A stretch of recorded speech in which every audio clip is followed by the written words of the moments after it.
Once upon a time, a person went to Gautam Buddha seeking advice on how to control his emotions. The person was struggling with anger and frustration, and he was looking for a way to manage his emotions better. Buddha smiled and asked him to sit down. He said, "I will tell you a story. Once upon a time, there was a king who ruled a prosperous country. One day he decided to visit the neighboring kingdom. He had heard that the king of that kingdom was famous for his wisdom. When the king arrived, he was welcomed with great honor. The king of the neighboring kingdom had prepared a grand feast in his honor. During the feast, the king noticed a fly in his soup. He was disgusted and ordered his servant to bring him another bowl of soup. The king of the neighboring kingdom saw this and said, "Your Majesty, please do not be angry. It was just a small fly, it does not matter." The king replied, "I cannot tolerate such things. Even a small fly can ruin my mood." The king of the neighboring kingdom smiled and said, "Your Majesty, allow me to give you a piece of advice.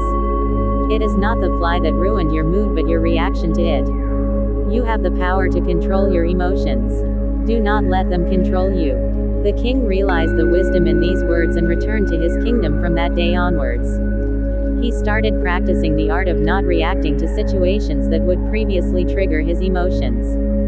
He found that he was able to maintain his composure in challenging situations and was able to make better decisions. The power of not reacting is an important lesson for all of us. We often react to situations without thinking, and this can lead to negative consequences. Reacting to situations with anger and frustration can damage our relationships with others and hinder our ability to make clear-headed decisions. However, it is important to understand that not reacting does not mean that we should suppress our emotions. Emotions are a natural part of our human experience, and it is important to acknowledge them instead of reacting impulsively. We should take the time to process our emotions and thoughtfully respond them. In another part of the world there lived a young man named Michael. Michael was a very emotional person, and he often reacted impulsively to situations that upset him. He would get angry and say hurtful things which would lead to arguments and hurt feelings. One day Michael decided to take control of his emotions. He knew that his impulsive reactions were causing more harm than good, and he wanted to change. He started practicing mindfulness and meditation, which helped him become more aware of his thoughts and emotions. He also started practicing the art of not reacting. Whenever he found himself in a situation that would normally trigger his emotions, he would take a step back and take a few deep breaths. He would then assess the situation calmly and respond thoughtfully. At first, it was difficult for Michael to control his emotions. He would still get angry and frustrated, but he would take a step back and not react impulsively. As he continued to practice, he found that it became easier to control his emotions. Michael also noticed that his relationships with others improved. He was no longer getting into arguments and hurting people's feelings. Instead, he was able to communicate calmly and thoughtfully, which helped him build stronger relationships.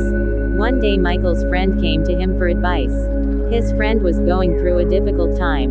He was feeling very upset. Michael listened to his friend's problems and offered words of comfort and support. His friend thanked him and said, "You always know just what to say. You never get angry or upset."